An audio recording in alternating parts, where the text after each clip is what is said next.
Hi friend, কেমন আছো তোমরা? আশা করি ভালোই আছো। আমিও খুব ভালো আছি। আজকে আমি তোমাদের তৈরি করে দেখাবো ট্যাংরা মাছের তেল ঝাল, একদম নতুনভাবে। পুরো ভিডিওটা দেখার অনুরোধ রইল। তো চলো তোমাদের সাথে শেয়ার করে নিই। আমি এখানে নিয়েছি 200 গ্রাম ট্যাংরা মাছ। এই ট্যাংরা মাছগুলো কিন্তু একটু ছোট সাইজের। এখন আমি দিয়ে দিচ্ছি স্বাদ মতো লবণ, দিয়ে দেব হলুদ গুঁড়ো, আর দিয়ে দেব শুকনো লঙ্কার গুঁড়ো। আমি হাফ চামচ করে নিয়েছি। আর আমি সব উপকরণগুলো এই মাছের সাথে ভালো করে মিশিয়ে নেব। আমি এটা মিশিয়ে ম্যারিনেট করে রেখে দেব 5 মিনিটের জন্য।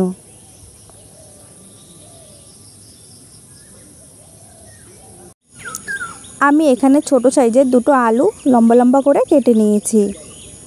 এখানে নিয়েছি একটা টমেটো লম্বা লম্বা করে কেটে, আর পেঁয়াজ ছোট ছোট টুকরো করে কেটে নিয়েছি। মাঝারি সাইজের পেঁয়াজ নিয়েছি। আর এদিকে নিয়েছি আদা, রসুন আর জিরে হাতে বেটে নিয়েছি 1 চামচ করে। 4টে কাঁচা লঙ্কা চিরেছি। ফোড়নের জন্য নিয়েছি কালো জিরে হাফ চামচ। এখানে আছে লবণ, হলুদ আর শুকনো লঙ্কা গুঁড়ো হাফ চামচ করে নিয়েছি। এখন আমি জল দিয়ে এই শুকনো উপকরণগুলো গুলে নেব।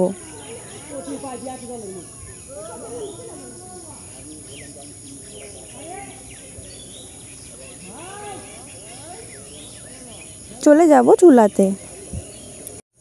আমি মাছগুলো ভেজে নেব, তার জন্য কড়াই গরম করে নিয়েছি। দিয়ে দিচ্ছি 2 চামচ সরষের তেল। তেলটা ভালো করে গরম করে নেব।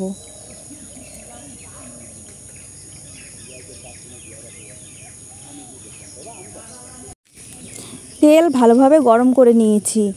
এখন আমি ম্যারিনেট করা মাছগুলো দিয়ে দিচ্ছি। আমি একবারেই সব মাছগুলো দিয়ে দেব।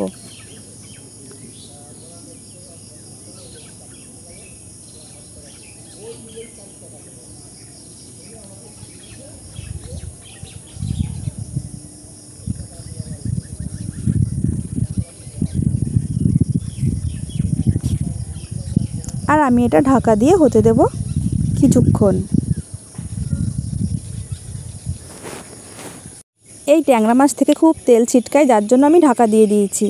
আর এক সাইডটাও দেখো হয়ে গেছে। এখন আমি উল্টে দেব। যেহেতু ছোট মাছ, তাই আমি এইভাবেই সব উল্টে পাল্টে একটু লাল লাল করে ভেজে নেব।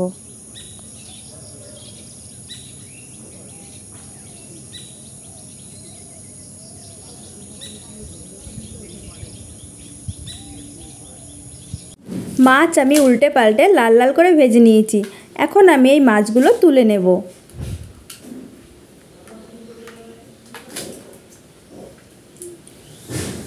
মাছ আমি ভেজে তুলে নিয়েছি। এখনও কিছুটা তেল আছে। আর আমি এখনও দিয়ে দিচ্ছি 1 চামচ মতো সরষের তেল। আমি এই তেলেই রান্নাটা করব। তেল যখন গরম হয়ে যাবে, তখন আমি ফোড়নের জন্য নিয়েছিলাম কালো জিরে দিয়ে দেব পেঁয়াজ কুচি।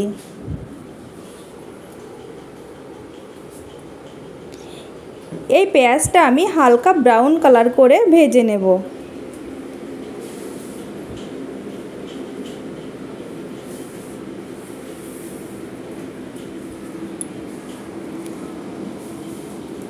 পেঁয়াজ আমি হালকা ব্রাউন কালার করে ভেজে নিয়েছি। আর দেখো নরমও হয়ে গেছে। এখন আমি দিয়ে দেব হাতে যে মশলা বেটে নিয়েছিলাম, তার মধ্যে সামান্য জল মিশিয়ে আমি দিয়ে দিলাম। দিয়ে একটু নেড়ে নিচ্ছি।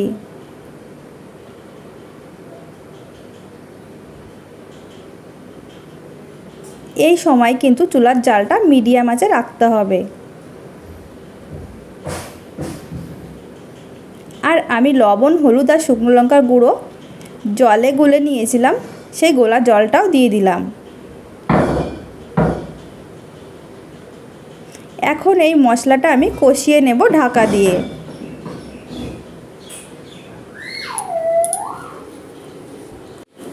ঢাকনা খুলে দেখে নিচ্ছি। আমি এর মধ্যে একবার ঢাকনা খুলে নেড়ে দিয়েছিলাম। আর দেখো মশলাটা কিন্তু খুব সুন্দরভাবে কষানো হয়ে গেছে।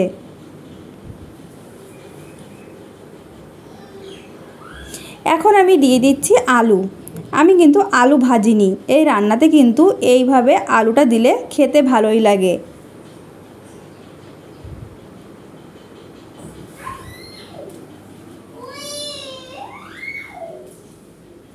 এখন দিয়ে দিচ্ছি ভাজা মাছগুলো।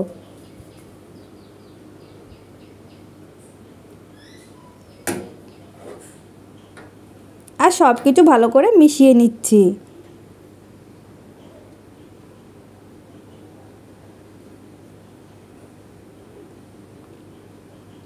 দিয়ে দেব পরিমাণ মতো জল।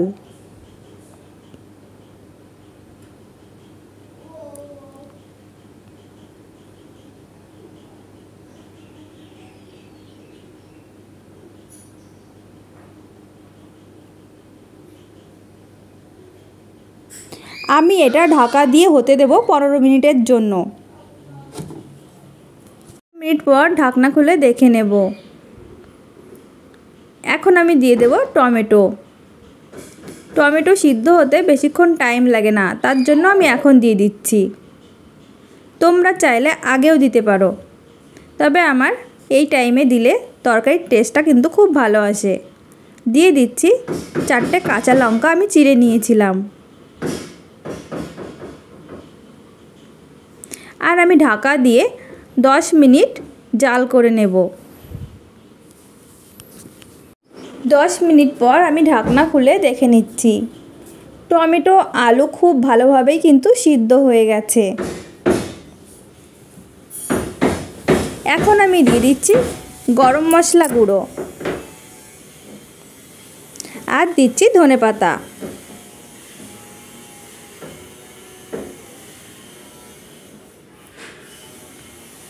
আমি এখন চুলার জালটা বন্ধ করে 5 মিনিট এইভাবে ঢেকে রেখে দেব। তারপর আমি তোমাদের দেখাচ্ছি যে কেমন হয়েছে।